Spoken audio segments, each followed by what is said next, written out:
60-40. You've heard me say that phrase 1,000 times in my video. Why does it work and how can it help you play better golf, along with some other questions that I know you've been asking because I'm seeing them in the comments? I'm going to answer those today.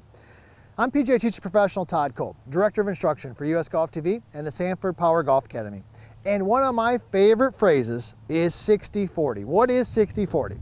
Well, 60-40 is 60% of the weight or pressure on your lead foot, 40% on your trail foot. Okay, so for me as a right-handed golfer, that's 60% weight on my left foot, 40% on my right foot. Now, why does that work? Here is the reason it works. I'm going to answer a couple of questions about swaying off the golf ball that I get a lot about because I think it's important you understand the difference between those. Here's why it works. Good golf, good anything, good basketball, good baseball is about rhythm, tempo, timing, cadence, right? We know this, all right? When you swing the golf club, you've got to move some weight, you've got to move some pressure, all right? So let me just make two swings for you. One of them, first one, I'm going to have all of my weight on my back foot, okay? And I'm just going to swing it up and try to do the best I can to hit a solid shot. I want you to watch this compared to the next one. All right, here we go. Weights back here, 80-20. Okay, how did that look compared to this right here? Okay, what I'm going to do now is I'm going to start 60% on the lead foot and I'm going to move it to the trail foot. Here we go. Ready? Front, 60, and here we go. Now, which one of those looked more rhythmic and balanced? Of course, the second one did. Why is that? Because one of the keys and one of the real secrets to good tempo and good rhythm is what we call unwaiting.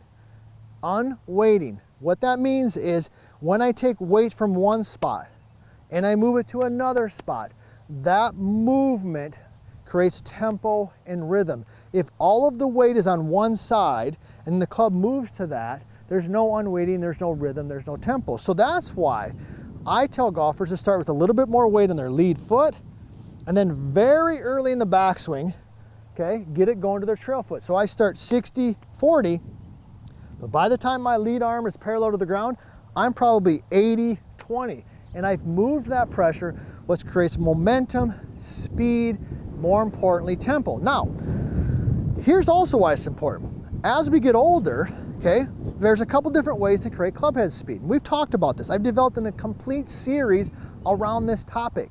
It's called the vertical line swing system. It is custom built for the average golfer. The golfer with a bad back, replaced knee, okay, sore neck, you name it, and doesn't have a ton of time to practice, that is custom built for you. And this is why it works. Because there's three ways to create club head speed.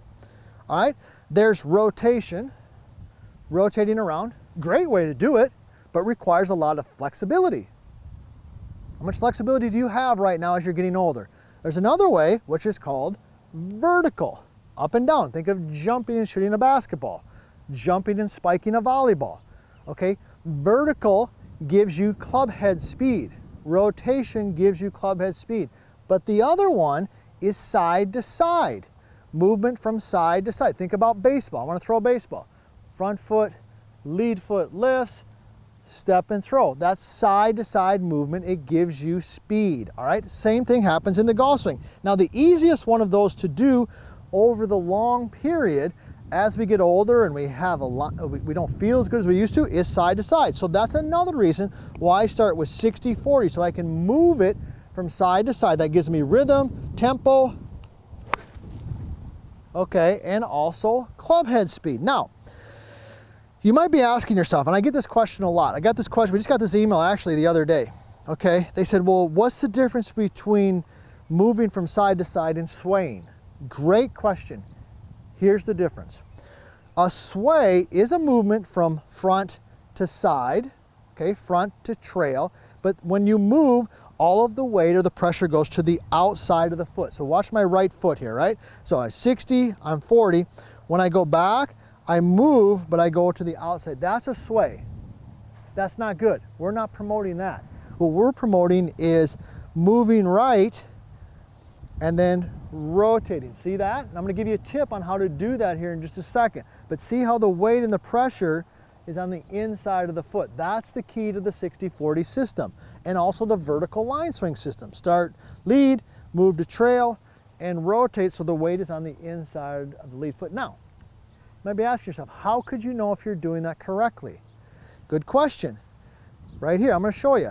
When you're set up right here, okay, look at my knees, okay? Same bend, right?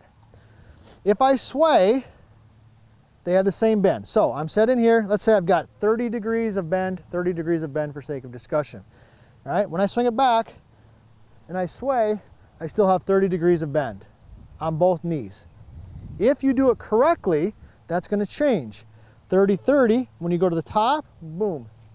45, 15. See the difference? See the daylight between my knees? Now I know I've moved my pressure, but I haven't swayed. Let me do it again. Here we go.